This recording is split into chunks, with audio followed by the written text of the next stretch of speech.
Okay, we're doing a quick exercise on comparative and absolute advantage. Here in this example, you see that I decided that the United States would have the absolute advantage, and that's because they can produce 120 hamburgers and Mexico can only produce 12 hamburgers. So that gives them a total advantage over Mexico. They can produce 120 and Mexico can only get to 12. So the United States has an absolute advantage, basically using the same time for both. Now, in comparative advantage, we choose Mexico because Mexico can still produce tacos at a similar advantage to the United States. So even though the United States can produce 108 tacos, Mexico can still produce up to 60. So they still have a comparative advantage. They're close enough that they can, keep producing the tacos. Now, the other question that it's asking is, suppose the United States is currently producing 80 tons of hamburgers. So let's say the U.S. is producing, so we'll make a table, the U.S., and we have hamburgers and tacos. U.S. is producing 80, and we're using that same table, they could produce 36 tacos.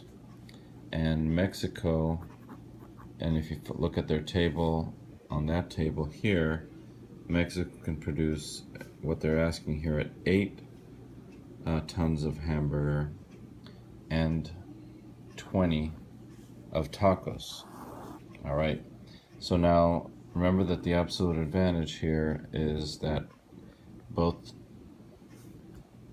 US at 0 is going to produce 120 hamburgers and they're not going to have any tacos.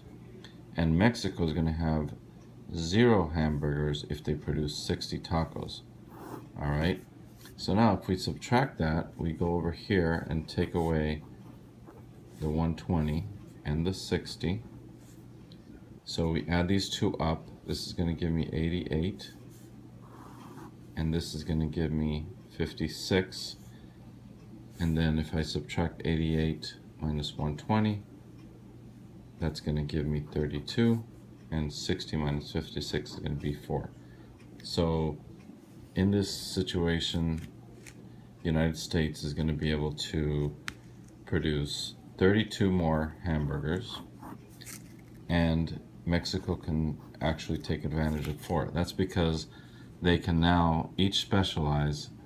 The United States will do 120 hamburgers, but they still need to consume 80 hamburgers. So they're able to produce the 120 and the 80 that they were able to consume before, and 36, because that's the example they're giving us, 80 and 36. And now they'll be able to, Mexico on the other hand, can now just specialize and produce 60 tacos, sell 20 tacos to the United States, right? Actually sell 36 tacos to the United States, and then Mexico still needs 20, because if you look at their table, at 20, they needed 8 hamburgers, and they could have produced 20 tacos. So now they're not doing this. They're actually specializing in the 60, and they're going to just do the 60 tacos. But remember, they're going to see what else they can take advantage of. So there's your numbers, 8 and 20. And so now when you add them up, the amount of consumption that they're going to have, 36 and 20, that's going to give 56 between the two. That's what they need to consume.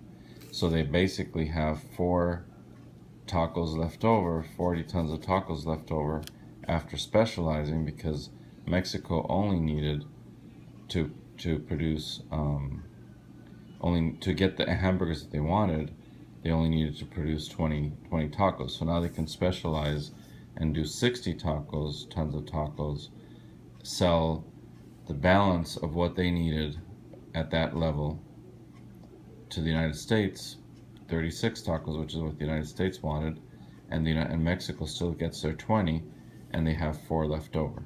The same thing with the hamburger. They get 80. United States get 80. Mexico gets their 8. And now, because they're producing 120 hamburgers, United States, they have 32 tons of hamburger left over, which they can then sell to somebody else. All right?